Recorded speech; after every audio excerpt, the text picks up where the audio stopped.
Justiça Eleitoral notifica prefeito de Vitória da Conquista pela 4ª vez. Eleições municipais. TSE seguirá rigorosamente protocolo de segurança sanitária para as eleições. Setembro Amarelo. O ESB realiza ações de conscientização e combate ao suicídio. E ainda, o que a história nos conta sobre as pandemias. Segunda-feira, 14 de setembro, o ESB Notícias começa agora.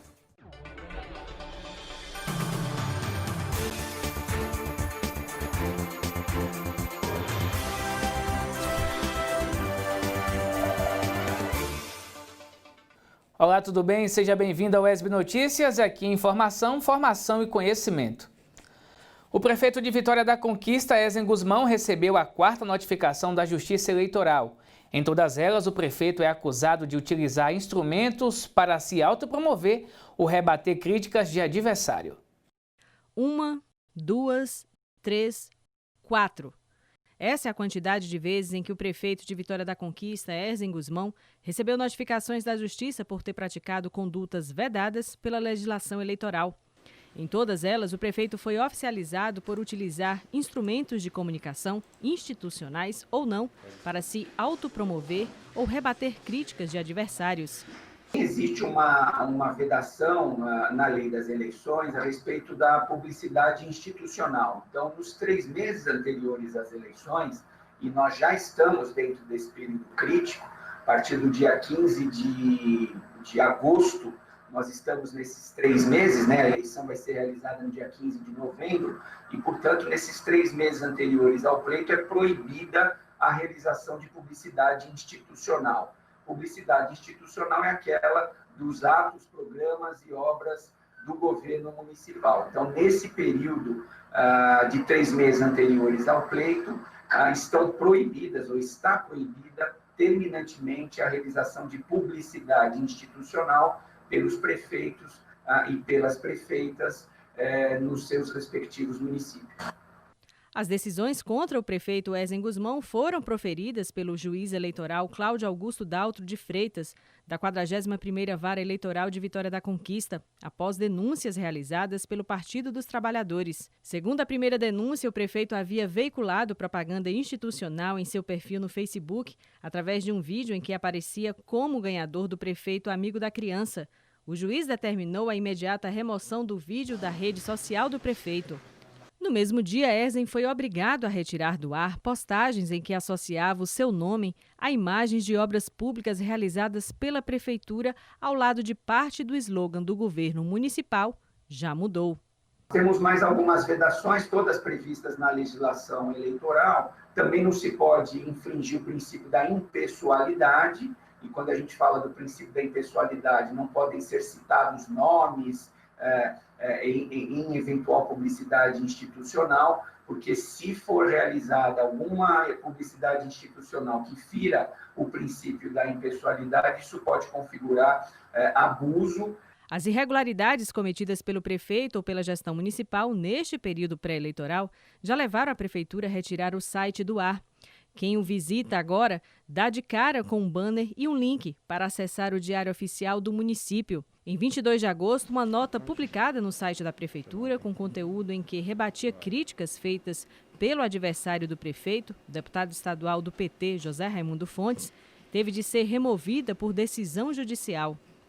Após ser notificado, o prefeito de Vitória da Conquista terá que apresentar suas alegações para os fatos notificados em denúncia. Caso seja confirmada as irregularidades, o prefeito poderá ser punido pela Justiça Eleitoral. São 2 consequências que podem gerar essa prática de conduta vedada. Você pode ter a sanção pecuniária em determinados casos e, além da sanção pecuniária, a pena de cassação, a depender da gravidade do ato praticado. Se o ato praticado for muito grave, o juiz poderá aplicar as 2 sanções, a sanção pecuniária e a sanção e a pena de cassação. Se a conduta não for tão grave, o juiz pode aplicar simplesmente a sanção pecuniária, tudo isso dentro de um princípio que é chamado de princípio da proporcionalidade. O juiz, ao verificar a prática da conduta vedada, poderá, então, impor multa ao candidato que tenha se valido dessa prática da conduta vedada. Se é conduta vedada, é conduta proibida. Então, quem praticar a conduta proibida poderá receber uma multa fixada pelo juiz eleitoral. Nós tentamos contato com a defesa do prefeito Erzen Guzmão, mas até o fechamento desta reportagem não obtivemos respostas.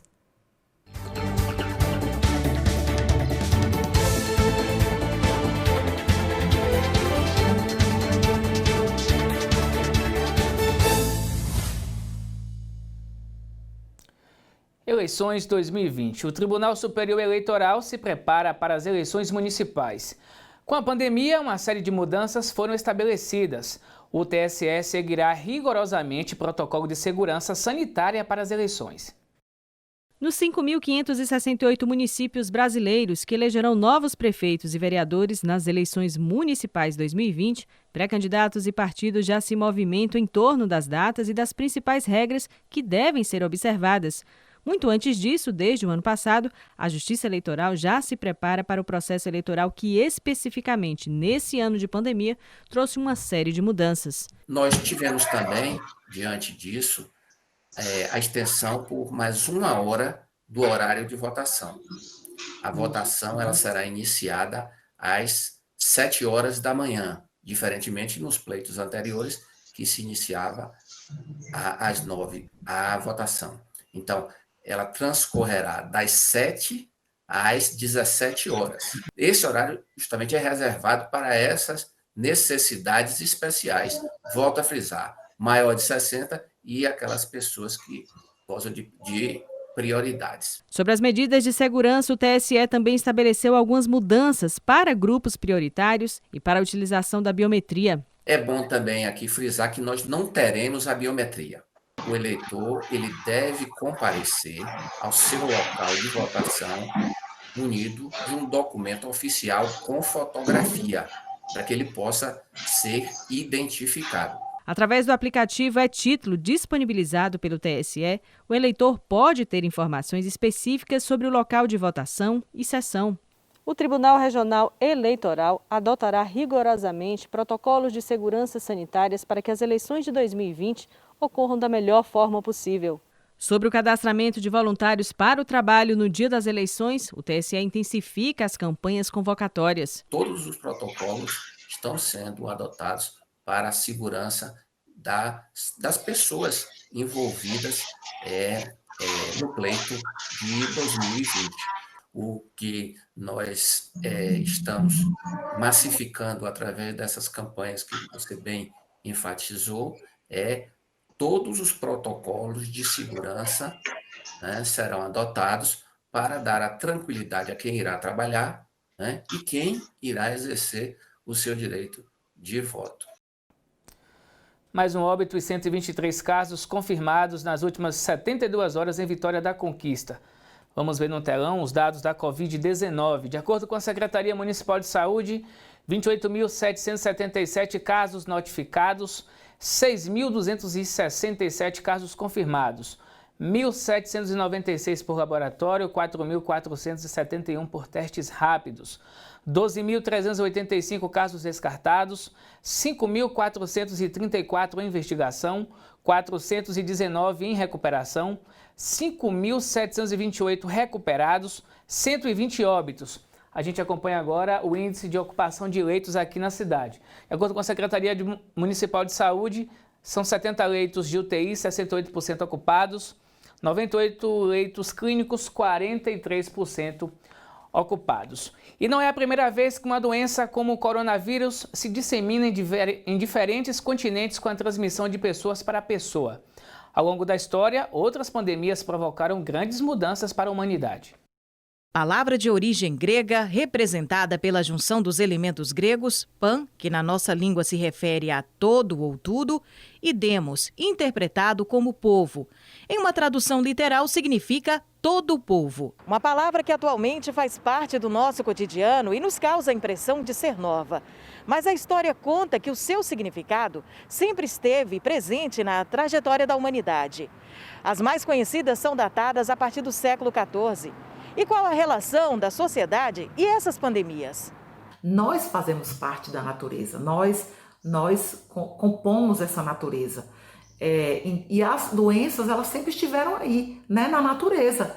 E o que modificou ao longo do tempo é que as transformações dessa sociedade, à medida que a sociedade ela foi se transformando, e especialmente com o advento do capitalismo, nós transformamos, nós interferimos de tal maneira na natureza que ela está nos respondendo. Identificar as pandemias ao longo da história da humanidade não é uma tarefa fácil e muitas vezes o conceito estava associado aos pensamentos e valores de cada época. Mas ao mesmo tempo que nós temos essas ocorrências, o que nós temos é uma interpretação religiosa, uma interpretação dessas doenças como golpes da divindade que precisam eventualmente de uma interferência de uma figura que ao mesmo tempo é médico e também é uma figura religiosa. Uma das mais famosas pandemias do século XX foi a gripe espanhola. E entre as mais antigas e temidas que se tem conhecimento é a peste negra no século XIV. A professora do curso de enfermagem da UESB traça um rápido panorama dessas pandemias. Alguns epidemiologistas consideram a gripe espanhola como a mãe das pandemias. Ela é provocada pelo vírus influenza do tipo H1N1 e à época ela provocou cerca de 500 milhões de casos e gerou entre 17 e 50 milhões de óbitos. Embora, ou ao contrário do que o nome diga, ela não teve sua origem na Espanha, e sim na China ou nos Estados Unidos, no contexto da Primeira Guerra Mundial. E o deslocamento dos soldados e as aglomerações facilitou bastante a propagação da doença.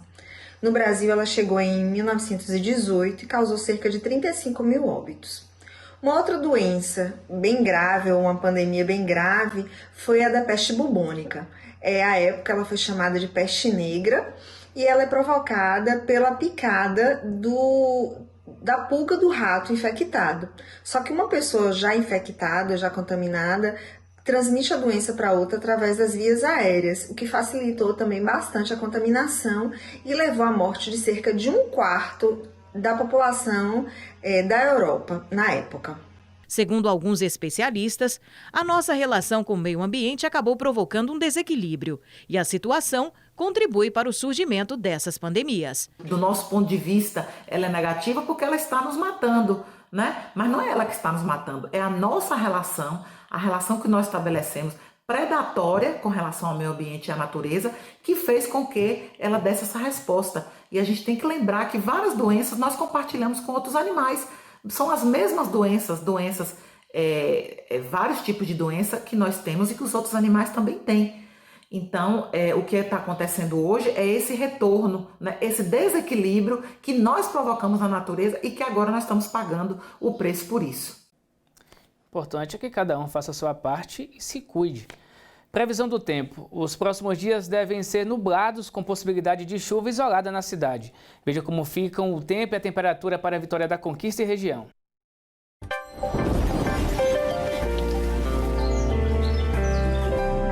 Céu com muitas nuvens e o tempo fica parcialmente nublado, mas não deve chover em Vitória da Conquista. Os termômetros registram a temperatura mínima de 14 graus e a máxima de 25 graus. Vamos conferir agora como ficam o tempo e a temperatura para outras cidades da região. Em Itapetinga, céu parcialmente nublado e não tem previsão de chuva para a cidade. A menor temperatura registrada é de 17 graus e a maior pode chegar aos 30 graus.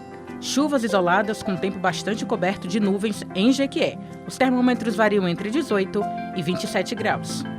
Chuvas isoladas também na cidade de Maracás. O tempo segue com muitas nuvens. A mínima é de 13 e a máxima de 23 graus. No próximo bloco, as ações da UESB no Setembro Amarelo e um alerta para as doenças cardiovasculares. UESB Notícias volta já.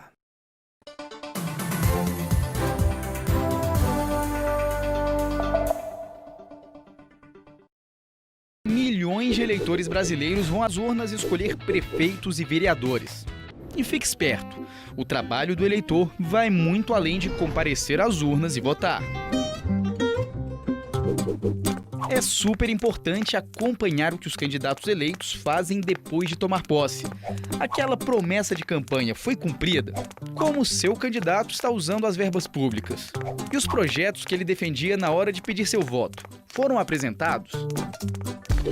E a gente precisa fiscalizar todos os eleitos, mesmo aqueles que não receberam nosso voto.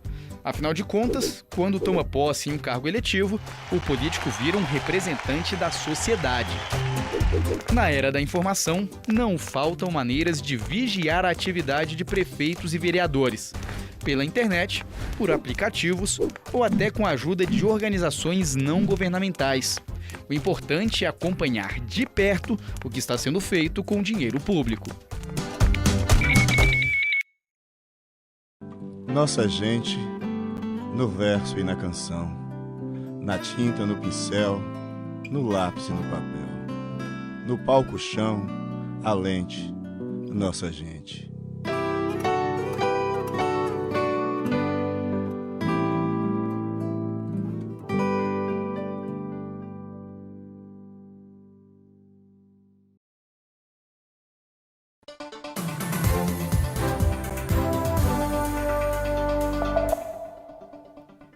O UESB Notícias está de volta e por meio do edital 119 de 2020, a UESB abriu seleção para concessão de auxílio inclusão digital para discentes dos cursos de graduação. A seleção faz parte do Plano Emergencial de Inclusão Digital Discente e Acessibilidade que será realizado durante o ensino remoto emergencial. Os interessados podem realizar a inscrição entre os dias 12 e 21 de setembro, por meio do formulário de inscrição online. Os alunos que são residentes da zona rural e sem acesso à internet poderão se inscrever nos dias 16 e 17 de setembro, das 8 às 12 horas ou das 14 às 18 horas, por meio dos computadores do laboratório da UESB, nos campi de Itapetinga, Jequié e Vitória da Conquista, indicados no edital. Para saber mais, acesse o www.uesb.br. As informações são da Assessoria de Comunicação da UESB. E com o objetivo de dar visibilidade à campanha de valorização da vida, a UESB tem apoiado e desenvolvido diversas ações de combate ao suicídio durante todo o mês de setembro. Confira. Um transtorno que não é visível. No cotidiano pode até ser ignorado. O que não quer dizer que o problema não exista, mas no mês de setembro ele ganha uma atenção especial. E o principal objetivo da luta no mês é falar sobre um assunto que ainda é tabu para muita gente: o suicídio. A chave para evitar o problema é prestar atenção nos sinais simples. Não é que a depressão e a ansiedade vem de formas muito sutis, né? Ela é sempre uma frase, um convite que foi recusado, uma palavra muito depreciativa. Então, por exemplo, alguém que muito espontâneo, muito feliz, muito para cima, mas que ele começa a recusar convites, começa a se isolar muito dos amigos, principalmente dos amigos mais próximos. Ele se recusa a falar sobre si, se recusa a falar dos seus problemas, ele não consegue explanar muito sobre os seus problemas, mesmo alguém que antigamente considerava isso uma coisa muito fácil, muito espontânea, né? Ele vai tendo essas dificuldades e apresentando esses nãos, não quero, não tô afim, hoje não, ou ainda frases do tipo: se eu morresse, vocês não sentiriam minha falta, eu sou um fracasso. A campanha, que tem o amarelo como cor símbolo, foi iniciada no Brasil há mais de 5 anos. De lá para cá, acabou ganhando tanta importância que também teve a parceria de várias instituições, como, por exemplo, a Universidade Estadual do Sudoeste da Bahia, que dedica todo o mês de setembro para realizar atividades importantes a fim de discutir mais a respeito do assunto. Nós, anualmente, realizamos as diversas ações voltadas para a saúde, para a integração com servidores. Dentre essas campanhas que nós realizamos, no mês de setembro, nós realizamos a campanha do Setembro Amarelo, que é a valorização da vida. E para a enfermeira, a universidade cumpre seu papel social, engajando campanhas tão importantes. Esse ano nós realizamos as diversas ações, numa nova modalidade, bem como a audiência pública, que acontece todo ano na Câmara de Vereadores de Vitória da Conquista, atraindo para ali um número significativo de estudantes da área tanto da saúde como da formação de ensino básico. Também nós estaremos realizando algumas rodas de conversa com os servidores e funcionários que estão no campus da UESB, preservando as medidas de biossegurança, conforme o protocolo da instituição pré-estabelecido. E também nós estamos disponibilizando vídeos motivacionais, tanto nas redes sociais como também nos grupos da UESB. E se você, porventura, passa por um momento difícil ou conhece alguém que enfrenta um quadro de depressão, entenda que ainda há uma saída. Eu acredito muito que a sua vida ela tenha sentido. O que você precisa é encontrar a motivação correta para estar vivo. Talvez você esteja observando as ferramentas, as coisas, os processos como meta final, como a última coisa, como o seu objetivo de vida. Talvez você tenha colocado uma pessoa, um emprego, a faculdade, alguma coisa como uma meta final da tua vida. Eu quero te dizer uma coisa, isso é um processo. A vida é feita de reveses, a vida é circunstancial, a vida não vai vir como um mar de rosas, como muitas vezes a gente pinta. Mas eu te convido a ressignificar tudo isso que você está sentindo, a ressignificar toda essa dor, todos esses afetos desorganizados e encontrar o sentido verdadeiro, a tua missão, aquilo que te faz acordar todos os dias e ver que a tua vida tem sentido. Setembro também é mês de alerta para as doenças do coração. A cada minuto, uma pessoa morre vítima de doença cardiovascular no mundo. No Brasil, até o início deste mês, já foram contabilizadas mais de 272 mil mortes. Hipertensão, infarto, insuficiência cardíaca e acidente vascular cerebral estão entre as doenças que mais causam mortes no mundo. Além disso, enfermidades que comprometem a saúde do coração são responsáveis por internações, cirurgias e outros tratamentos, muitas vezes de grande complexidade. Fadiga, náuseas, desmaios, dor no peito, inchaço de pés e pernas são alguns sintomas que indicam que uma pessoa pode ter uma doença cardiovascular. Primeira coisa a fazer é procurar o médico. Agora, com que rapidez isso deve ser feito vai depender da intensidade do sintoma. Se é uma coisa que já vem incomodando, acontecendo, dá tempo de marcar uma consulta para poder fazer uma avaliação.